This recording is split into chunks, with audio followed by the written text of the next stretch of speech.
It was a few days after Christmas. 88-year-old Sally Gentile didn't feel well. And I couldn't move my hand a little bit, especially my little finger. Her son had come home to find her unresponsive. I couldn't respond because I couldn't talk. If I talked, it would be a mumble sound, you know.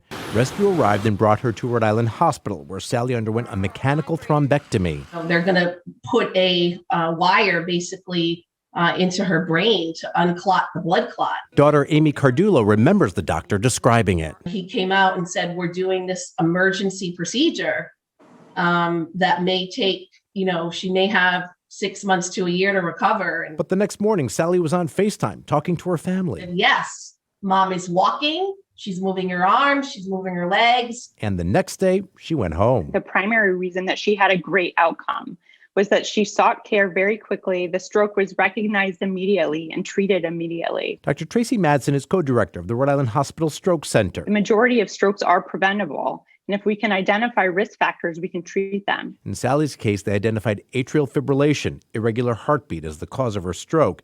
She was fitted with a monitoring device, which, a few days later, detected she was an AFib and needed treatment. If you have a monitor after the first stroke, we can identify the reason for the stroke and then prevent the next one. Dr. Madsen says that's why it's important to seek care for stroke immediately and at the hospital. Rhode Island's Stroke Center is comprehensive. Physicians 24 hours a day, so that includes ED physicians, neurologists, nurses, and of course, the specialized physicians that are trained to remove clots from large arteries. Other than some weakness in her hand, Sally has her quality of life back, Amy calling it the Christmas miracle. We were so grateful to the staff there. Like I've told everyone that Rhode Island Hospital is just phenomenal. Though I'm not dancing yet.